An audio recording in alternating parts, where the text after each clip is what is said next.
اتباع کسے کہتے ہیں؟ اتباع کا تعلق جو ہے وہ عملی ہدایات سے ہے، قولی یعنی کہ ان کے احکامات کو ماننا، جو انہوں نے کہا ان باتوں کو ماننا، اور اتباع کا تعلق جو ہے وہ عملی ہدایات سے ہے، یعنی کہ عملی طور پر جو آپ صلی اللہ علیہ وسلم نے اپنی دنیا میں، اپنی زندگی میں جو کام کیے، آپ صلی اللہ علیہ وسلم کو دیکھتے ہوئے ان کاموں کو کرنا، اس اسوہ کو اپنانا جو آپ صلی اللہ علیہ وسلم نے اپنی زندگی میں اپنایا، جو پاکیزہ عادات آپ صلی اللہ علیہ وسلم کی تھی، ویسے ہی جو ہے ان کی جیسی عادات بنانے کی اور اپنے آپ کو نیک عمل کرنے کی طرف جو ہے ابھارنا اور یہ کوشش کرنا، اس کو اتباع کہتے ہیں۔ تو اطاعت اتباع رسول صلی اللہ علیہ وسلم، رسول اکرم صلی اللہ علیہ وسلم کے ہر حکم کی اطاعت کرنا اور زندگی کے سب معاملات میں آپ صلی اللہ علیہ وسلم کے احکام اور ہدایات پر چلنا رسالت پر ایمان کا ایک تقاضا ہے۔ کہ آپ صلی اللہ علیہ وسلم کے ہر حکم کی اطاعت کرنا، اس کو ماننا اور زندگی کے تمام معاملات میں آپ صلی اللہ علیہ وسلم کے احکامات اور ہدایات پر چلنا، ان کی پیروی کرنا، یہ بھی رسالت کا تقاضا ہے۔ تو اللہ کی اطاعت کا واحد طریقہ یہی ہے کہ نبی اکرم صلی اللہ علیہ وسلم کی اطاعت کی جائے، یعنی کہ اللہ تعالیٰ نے ہمیں خود جو ہے وہ بذات خود تو نہیں نہ آ کر بتایا کہ آپ ایسے کریں یا ویسے کریں یا یہ نماز پڑھیں، یہ تمام تعلیمات اللہ تعالیٰ نے نبی اکرم صلی اللہ علیہ وسلم کے ذریعے ہی ہم دنیا والوں تک پہنچائی ہے۔ تمام دنیا میں جو یہ اسلام کی تعلیمات ہیں، وہی کے ذریعے اللہ تعالیٰ نے آپ صلی اللہ علیہ وسلم کو یہ باتیں کہیں، اور پھر آپ صلی اللہ علیہ وسلم نے اللہ کی یہ تمام باتیں جو ہیں وہ لوگوں تک پہنچائی ہے۔ اس سلسلے میں اللہ تعالیٰ نے قرآن پاک میں کیا ارشاد فرمایا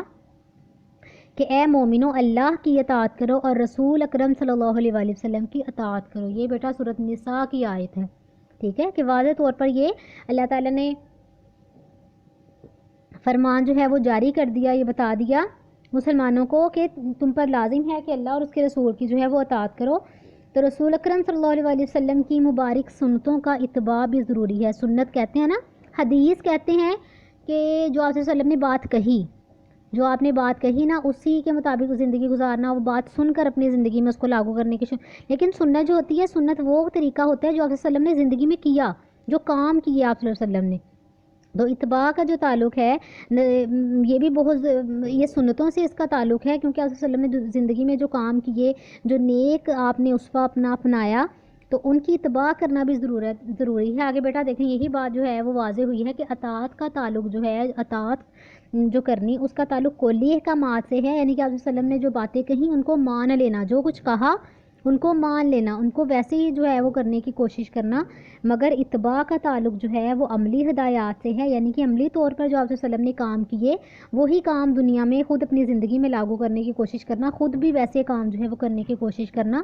اور اتباع کا تعلق عملی ہدایات اور اسوہ حسنہ سے۔ اسوہ بیٹا یہ اسوہ بھی طریقے کو کہتے ہیں، ٹھیک ہے، طریقہ یعنی کہ جو طریقہ آپ صلی اللہ علیہ وسلم نے اپنی زندگی میں اپنائے، جیسے آپ صلی اللہ علیہ وسلم نے زندگی گزاری، اس کو اسوہ حسنہ کہتے ہیں کہ بہترین طریقے، بہت عمدہ اور بہترین طریقے آپ صلی اللہ علیہ وسلم نے اپنی زندگی گزارنے کے لیے اپنائے۔ وہ ہم دیکھ لیں، پوری جو ہے وہ ہسٹری اٹھا کر دیکھ لیں، اسلامک ہسٹری کہ آپ صلی اللہ علیہ وسلم نے جو کچھ کیا، اپنی ان کی اقتصادی زندگی دیکھ لیں، سیاسی زندگی دیکھ لیں، انہوں نے اللہ تعالیٰ کے احکامات کے لیے جو ہجرت کی، اپنی بچپن کی ان کی زندگی دیکھ لیں، جوانی کی، بڑے ہو گئے یا جب ان کی شادی کی، جب ان کی شادیاں ہوئیں، بچوں کے ساتھ ان کا جو ہے وہ ملنا تھا، بچوں کے ساتھ جو ہے ان کی محبت،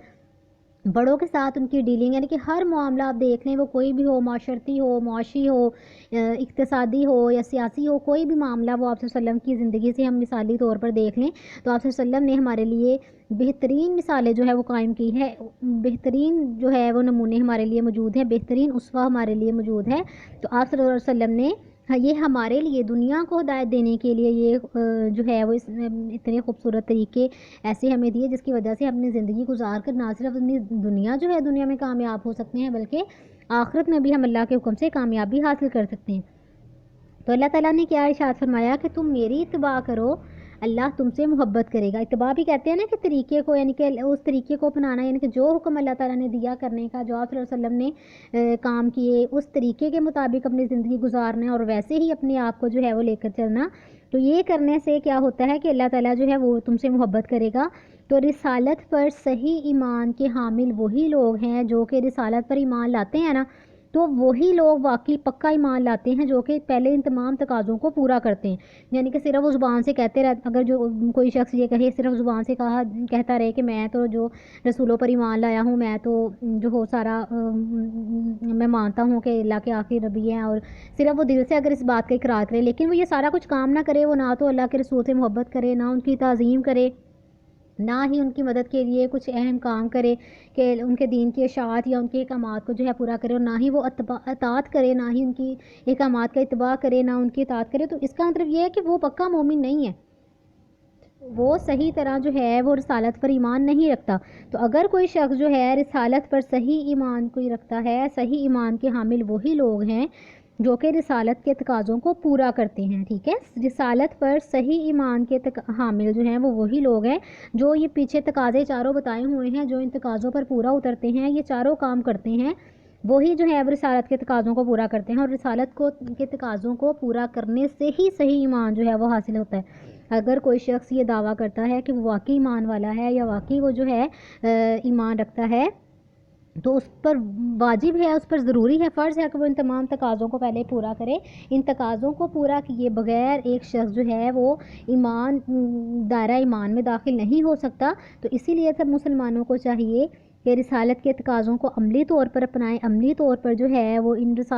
تقاضوں پر جو ہے وہ یقین رکھیں، دل سے ان کو مانیں، اور اپنی زندگی میں ہر قدم پر اللہ اور اس کے رسول کی اطاعت کو اپنا جو ہے وہ وتیرہ بنائیں. دنیا اور آخرت میں کامیابی اور سرخروئی رسالت کے تقاضوں پر عمل کرنے سے ہی ہے. سرخروئی کہتے ہیں بیٹا کامیاب ہو جانا. تو اگر ہم دنیا میں بھی کامیاب ہونا چاہتے ہیں اور آخرت میں بھی کامیاب ہونا چاہتے ہیں تو ہم پر لازم ہے کہ ہم ان تمام تقاضوں کو پورا کریں، آپ صلی اللہ علیہ وسلم سے محبت کریں، ان کی تعظیم کریں، ان کے دین کی اشاعت و تبلیغ میں جو ہے اپنا اہم کردار ادا کریں، ان کی اطاعت کریں، ان کے احکامات کے مطابق زندگی گزاریں، ان کے احکامات کو مانیں، ان کی بات کو مانیں. تو تبھی ہم دنیا میں بھی کامیاب ہو سکتے ہیں اور آخرت میں بھی کامیاب ہو سکتے ہیں. تو ہمیں چاہیے کہ اسلام کے عالمگیر اور آفاقی پیغام کو ساری دنیا تک پہنچانے کی کوشش کریں. عالمگیر اور آفاقی پیغام کہتے ہیں یعنی کہ جس کا کوئی ثانی نہیں، پوری دنیا کے علم کو اس نے گھیرے میں رکھا ہوا ہے، پوری دنیا کا علم قرآن پاک میں موجود ہے. کوئی بھی معاملہ اٹھا کے دیکھ لیں، اب کب سے قرآن پاک 1400 سال پہلے نازل ہوا نا، تو تب سے لے کر یہ تعلیمات دیکھیں ابھی تک ہم جتنے بھی معاملات اٹھا کے دیکھ لیں، سیاسی ہوں، وہ کوئی بھی ہو، وراثت کے معاملات ہوں، وہ جو ہے وہ شادی کے معاملات ہوں، نکاح کے جو ہیں وہ کوئی بھی آپ معاملہ اٹھا کے دیکھ لیں، وہ سیاسی زندگی کا ہے یا کوئی بھی، ہر ایک چیز کی، ہر بیماری کی شفا، ہر چیز کی جو ہے اس میں قرآن پاک میں جواب جو ہے وہ دیا گیا ہے. اللہ تعالیٰ نے ہر چیز قرآن پاک میں کھول کر واضح طور پر بیان کی گئی ہے. تو یہ ہمیں چاہیے، ہم پر، یہ مسلمانوں پر فرض ہے کہ قرآن پاک کا یہ جو عالمگیر جو ہے اور آفاقی یہ کلام ہے، یہ پیغام ہے جس میں ہر طرح کی چیزیں سموئی ہوئی ہیں، دنیا اور آخرت کی تمام چیزیں سموئی ہوئی ہیں، تو اس کو تمام دنیا تک پہنچانے کی کوشش کریں اور لوگوں کو زیادہ سے زیادہ جو ہے وہ ہم موٹیویٹ کریں کہ وہ اسلام کی طرف آئیں اور اپنے دین کو بہترین عملی طور پر، ہم یہ نہیں کہ صرف باتوں کے ذریعے لوگوں کو، بلکہ عملی طور پر نیک اچھے اعمال کر کے لوگوں کو اس کی طرف آنے کی دعوت دیں. تو بیٹا آج ہم نے جو ہے اطاعت و اتباع والا جو ٹاپک پڑھا ہے، یہی صرف آپ لوگوں نے یہ پیراگراف اچھی طرح یاد کرنا ہے. ہم نے اس کے تقاضے پڑھ لیے ہیں، یہ ہمارا چیپٹر جو ہے پورا کمپلیٹ ہو رہا ہے. تو کل انشاءاللہ ہم اس کے جو مشقی سوالات ہیں وہ اس کو حل کریں گے اور وہ پھر یاد کریں گے. تو آج آپ لوگوں نے یہ لاسٹ والا جو پیراگراف ہے اطاعت و اتباع رسول صلی اللہ علیہ وسلم، جو آخری تقاضا ہے، یہ آپ لوگوں نے یاد کرنا ہے. اور اس پورے پیراگراف میں سے 10 آپ لوگوں نے املا کے جو ورڈز ہیں، 10 املا کے الفاظ آپ لوگوں نے اپنی نیٹ کاپیز پہ لکھنے ہیں. ٹھیک ہے، لائن لگا کے، حاشیہ لگا کے خوبصورت سے آپ نے بالکل واضح کر کے جو ملا کے اردو کے اس میں سے 10 الفاظ ہے، 10 سے 15 آپ لوگوں نے اپنی نیٹ کاپیز پہ لکھنے ہیں اور باقی یہی لیسن آپ نے یاد کرنا ہے. آج کا بیٹا لیسن اتنا ہی ہے. کل انشاءاللہ اس کے مشقی سوالات جو ہے وہ حل کریں گے. اوکے بیٹا، اللہ حافظ.